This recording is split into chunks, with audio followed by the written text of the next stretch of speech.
In the heart of the UK, where cultures intertwine, three parents in the Northeast share their parenting experiences as they try to strike a balance between instilling cultural discipline within the confines of the law relating to childcare policies. Kelechi, Rula, and Babga. These parents from different backgrounds and countries, but lives in the Northeast, share one thing in common: the need to understand and navigate the childcare policies and services of the UK. Kelechi Ejelonu Victor, a Sunderland resident originally from Nigeria, said she began learning and unlearning things about the UK childcare policy after she arrived. Prior to coming to the UK, I would say what I see as child abuse in Nigeria is intentional deprivation. When you know they deserve this and you deprive them of that, I would say is child abuse. However, when I came here to the UK, I discovered that it was a different ball game. But in Nigeria, we look at the extreme as child abuse, while here, you don't even have to go a mile of that extreme, measures, and then it's tagged as child abuse. Sometimes here when I scream, they tell me you don't scream at children here in the UK, and I'm like, who told you that? And then when I say I'm going to smack you, they tell me, no, you don't. I say no, smacking is allowed. I'm not going to beat you, but I will smack your bum bum. Most importantly, what I've seen working is constant communication. Yes, it takes time, but we are adjusting. There is no cane anywhere in the house because you don't plan to use that.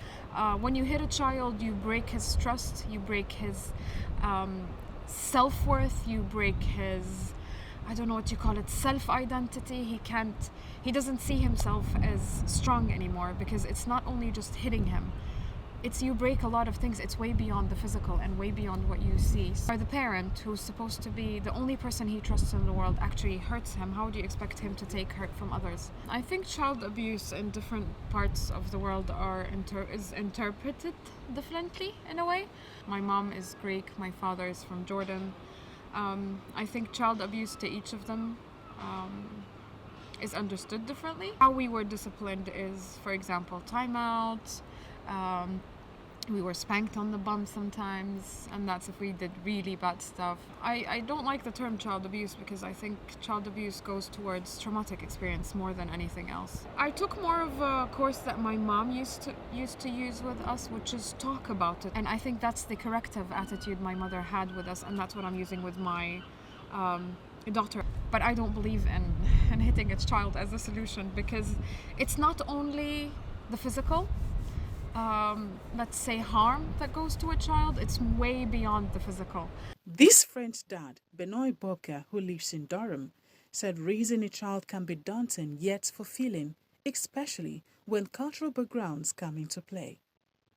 In terms of the cultural differences, I know there's a big difference. I know in Africa it's different, and here it's very different. We got whooped, if you could use that word. We got smacked, got seriously disciplined for little to nothing, but we're still here. So I don't think I was abused as a child. Well, I know I wasn't. Everything was because of the culture in which we lived in. But obviously here I wouldn't apply the same kind of discipline to my children. Here you have different ways of educating and correcting you. I decided not to react in the same manner. Already the children grow up with a different mindset. So even just words speaking to our children here means a lot more than to me back then. All the speaking meant nothing to me, but once I saw a cane chair, I knew it was action time. When you're coming into a new territory, you should do your best to find out what the rules are. Obviously, a lot of people come into this country as students and so are very busy. Which is why it is important for people coming into the country to find a community they can connect with.